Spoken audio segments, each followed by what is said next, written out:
ಮುಖ್ಯ ಅತಿಥಿಗಳೇ, ಪೂಜಾ ಗುರುಗಳೇ, ಗುರುಮಾತೆಯರೇ ಹಾಗೂ ನನ್ನ ಸೋದರಿಯರೇ, ಇಂದು ನಾನು ಗಣರಾಜ್ಯೋತ್ಸವ ಅಥವಾ ಪ್ರಜಾರಾಜ್ಯೋತ್ಸವದ ಬಗ್ಗೆ ಒಂದೆರಡು ಮಾತುಗಳನ್ನು ಹೇಳಲು ಇಷ್ಟಪಡುತ್ತೇನೆ. ಇಂದು ನಾವು 77ನೇ ಗಣರಾಜ್ಯೋತ್ಸವದ ದಿನಾಚರಣೆಯನ್ನು ಆಚರಿಸುತ್ತಿದ್ದೇವೆ. ಬ್ರಿಟಿಷ್ ಆಳ್ವಿಕೆಯಿಂದ ನಮ್ಮ ದೇಶವು ಸ್ವತಂತ್ರವಾದ ಬಳಿಕ 1950 ಜನವರಿ 26ರಂದು ನಮ್ಮ ಸಂವಿಧಾನವನ್ನು ಅಂಗೀಕರಿಸಲಾಯಿತು. ಈ ದಿನದಂದು ಭಾರತವು ತನ್ನನ್ನು ತಾನು ಸಾರ್ವಭೌಮ ಪ್ರಜಾಪ್ರಭುತ್ವ ಮತ್ತು ರಾಜ್ಯವೆಂದು ಘೋಷಿಸಿಕೊಂಡಿತು. ಪ್ರಜೆಗಳೇ ಪ್ರಜೆಗಳಿಗೋಸ್ಕರ ಪ್ರಜೆಗಳೇ ಆಳುವಂತಹ ಸರ್ಕಾರವನ್ನು ಪ್ರಜಾಪ್ರಭುತ್ವ ಎಂದು ಕರೆಯುತ್ತೇವೆ.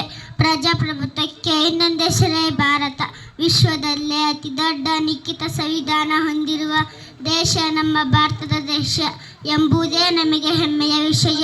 ಇಷ್ಟು ಹೇಳಲು ಅವಕಾಶ ಮಾಡಿಕೊಟ್ಟಂತ ಎಲ್ಲ ಗಣ್ಯಮಾನ್ಯರಿಗೂ ವಂದನೆಗಳನ್ನು ತಿಳಿಸುತ್ತಾ